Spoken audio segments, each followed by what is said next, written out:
Hi, I'm Kate Rudy, one of the organizers of this expert meeting. In this short video, I want to explore the idea that digital photography is really challenged by folded and rolled manuscripts. That is, manuscripts that depart from the norm of the codex that we've been accustomed to. And it is because of two reasons, basically. First, that such manuscripts don't really fit on the screen adequately, and secondly, that manipulating them is integral to their meaning. Now, these images I'm showing you were made by flattening sections of a roll and photographing those sections. And the roll in question here is Edgerton 3044, which is a book of hours in the form of a single column of text. It has, as you can see here, some historiated initials and some column-wide miniatures. And it is inscribed on both the recto and the verso. I'm just showing you images from the recto side. The entire thing is more than 11 meters long. But because it's so long and so thin, it has to be photographed and represented on a computer screen in chunks. Now, of course, codices are also photographed in chunks, often as single flattened folios, such as these two facing images I'm showing you from a manuscript in Serdenberg.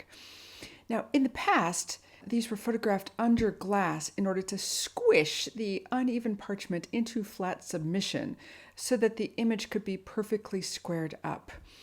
This kind of photography comes from a marketplace aesthetic in which the items are shown in a pristine condition with maximum monetary value and minimum value as utilitarian prayer books. The value of such manuscripts is largely calculated based on the number of illuminations it has.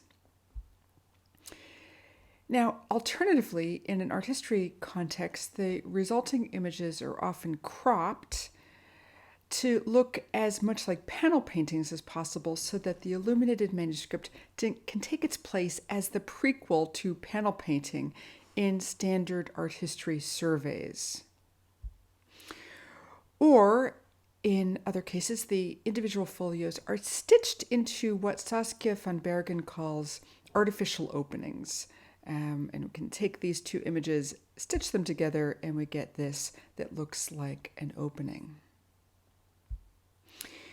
To make artificial openings of this roll, however, one has to turn to video techniques because the object simply won't fit wholly onto a screen at a scale that's visible all at once. So here is my attempt at stitching the roll together.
Now, what's missing from that digital facsimile is a sense that the manuscript can be held in one's hands. And for that, I think it's helpful to make what I'm calling a post-digital structural model, which more or less represents a printout of the entire thing on paper, where all the pieces of paper can be taped together into a paper facsimile of the original that can be manipulated in such a way that one can understand the length and the size of the thing and the relationship between the recto and the verso. Of course, the haptics of handling the material are also elusive in still photography of codices. But recently, with art historians turning to the materiality of the whole object and its function, we increasingly see images such as this, which show an entire opening with the context of the book block represented. One can mentally enact using such a manuscript, that is, holding it and turning its folios, although this too can be captured more fully in video, which can also capture the sound of the parchment and something of the surface quality with the changing light pouring over the folios as they are turned in space. And what I'm showing you here is a French book of hours with an unusual calendar carpeted wall to wall with images of the major saints celebrated for each month. Its precedent is this kind of object, a calendar with a tiny picture of each saint. This particular calendar was made in the first quarter of the 15th century on parchment, which is quite durable, although like most rolls, the head is in tatters because that's the part that was handled the most. But the storage is really difficult for an object like this, and a later owner recognized that storage methods simply privilege the codex rather than the roll, just as photography methods privilege the codex rather than the roll. And this person hollowed out a little book to make a recess where the roll could be stored on a regular bookshelf so that it was disguised as a codex. We only see the beginning of this roll as it unfurls from its hidey hole, but it goes on and on. And here are the individual images that represent some of its length. And of course, to photograph it in its entirety again requires that it be photographed in segments. Stitching segments together through video can once again provide a sense of the entire object, or at least represent its durational quality. Okay, so here goes.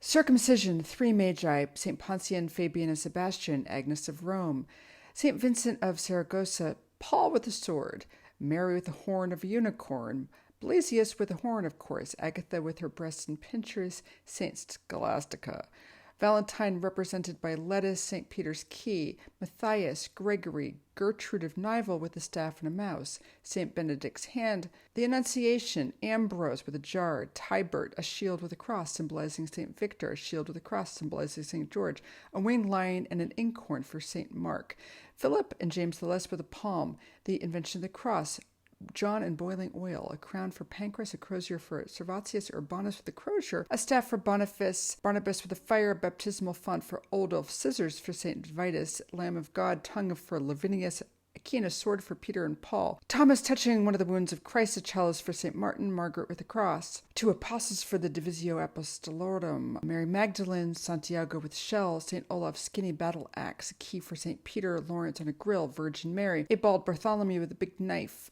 John the Baptist in a big red platter, the staff and arrow for St. Egidius, Varbis Tublaven, Nativity, a cross, a stag, an angel for St. Matthew, St. Maurus, scales for the Archangel Michael, a staff and a shield for St. Bavo in Ghent, Francis with a stigmata, St. Denis of Paris, a shield with a cross for Victor of Marseille, a staff and a bear's head for St. Gall, winged ox for the evangelist St. Luke, 2 holy women symbolizing St. Ursula in the 11,000 virgins, a ship for St. Simon, gate of heaven, All Souls, a staff for St. Willibord, St. Martin's chalice, Lavinius's tongue, Brictus's crozier, St. Cecilia of Rome, Clement's anchor, Catherine's wheel, St. Andrew's saltire cross, the hammer of St. Eligius, a tower for St. Barbara, crozier for St. Nicholas, the conception of Mary, a distaff for St. Lucy, St. Thomas touching the wound of Christ, the Christmas, St. Stephen, an eagle for St. John, a sword for the holy innocents. Poring over them in this way forces one to consider the length of the roll.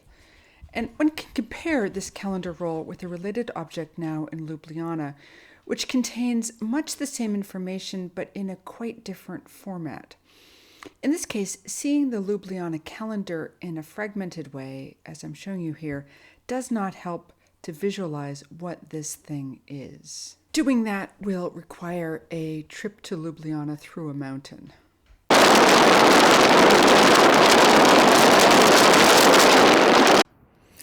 The University Library in Ljubljana is also the National Library, and it contains a number of real treasures that have been well cataloged but haven't yet been integrated into the the literature, in this case, the literature of Netherlandish manuscripts.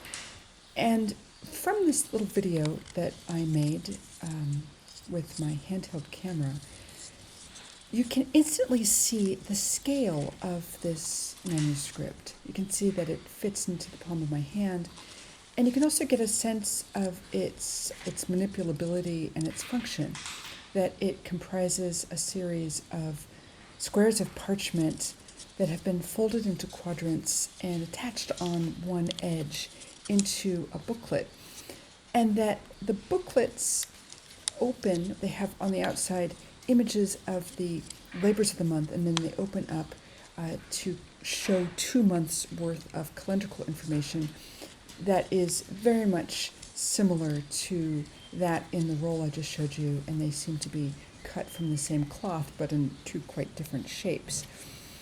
And in the process of opening and closing these sheets, we can sense that here's an object that is portable, it is accessible without terribly too much reading. It is sort of a useful guide to the annual feast days of the year, and it ends with this regular magnificent image which shows a history of the world in abbreviated form. And I'll show you that again in a second. The final image shows the history of the world in abbreviated form with the various events, the creation of the earth and the birth of Christ and so forth. And it states in this rather unique Roman numeral form how long ago those events took place. And from that we can gather that this manuscript itself was made 1415 years ago. So the date of its production is 1415. Now, I want to play that little video again, but this time I will be silent and I'll turn the volume up so you can hear the sound of the parchment, which is another aspect of manuscripts that is generally elusive in regular digital photography.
The video shows how thick the parchment is in that quadripartite object, and it really contrasts with the very thin parchment that the roll is made from, even though they are clearly constructed by the same person or workshop. They are made on different materials, but shows that the makers set out to make quite different kinds of manipulable objects and selected appropriate parchment, either thick and thin, for the job at hand. My final thoughts on this topic take us to the National Library in Edinburgh, where we find this bat book, which is I like Gumbert's definition, a book that hangs from the belt and is all folded up, and when required for action, it unfurls its wings. And here I am with students looking at this and examining it, and it's almost unfathomable how the pieces can fit together unless one has a video or one is manipulating it oneself. And here we see the shadow cones created by the sun and the moon. My final thought really has to do with the fact that stitching together electronic images of complex objects is sufficient to show the methods of interaction for some of those objects some of the time, but that often still digital photography falls short. And in order to really comprehend how an object works, it requires a video that's made in the flesh rather than a video that's stitched together from still images.